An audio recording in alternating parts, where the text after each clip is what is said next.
Hello everyone, this is Kev and this is BMBBH News. News without the WS.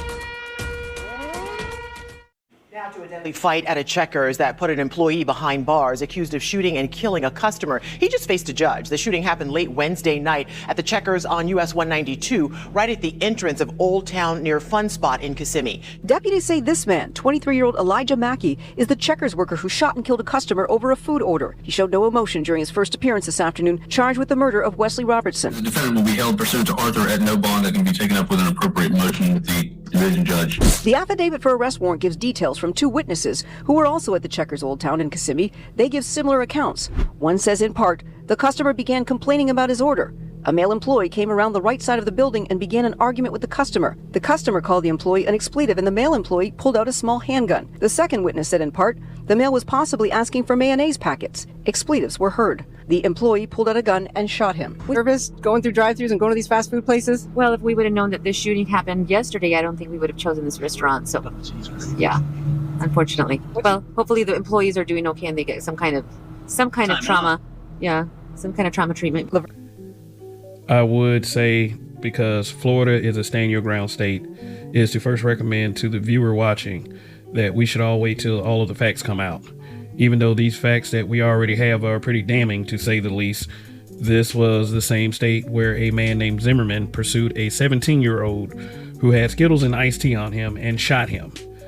I'm thinking maybe somehow this kid, Elijah Mackey, maybe felt threatened somehow, possibly fearing for his life. Heart was racing and had to decide within a split second, alleviating the threat.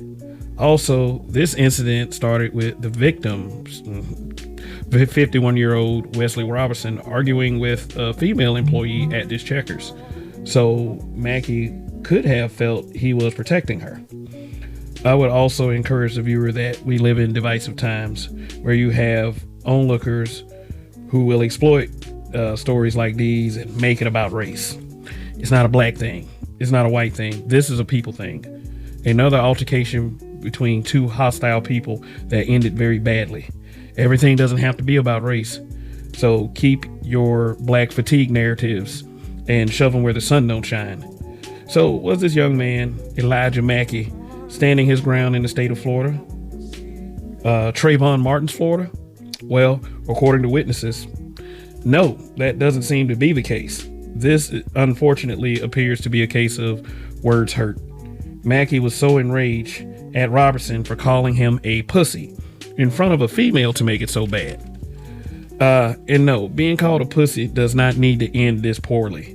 Sounds like Elijah had the temperament of a son husband, just a very sensitive person. Also, why was Robertson arguing this heated at Checkers over some mayo packets? Was Robertson having a mayo moment? My belief is that justice will be swift on this one. Another case of two lives are over, one dead and one probably going to prison for the rest of his life. I will say this, restaurant customers are sometimes the worst people to deal with. It almost comes off as if the customer think they are better than the employee at life because they're paying $5 for a burger and some fries. Leave people alone. You don't know what is on a person's mind. It's never that serious. If you apply for the job, however, if you're the employee, make sure you always understand that the job didn't apply for you. Customer service is like that. If you can't handle the occasional rude customer, go do something else for a living. You don't have to shoot him. Stop being so sensitive. Elijah Mackey could have just insulted Robertson back. If Mackey knew he wasn't a pussy, he wouldn't be possibly spending the rest of his life with lowlifes and jumpsuits who's going to make him a pussy anyway. Mackey could have just said to Robertson, fuck your mayo packets. But now for the young gunman, Elijah Mackey, his fate is for the courts to decide. Don't be Elijah Mackey. My condolences to the family of Wesley Robertson. Till the next time, folks. Till the next time.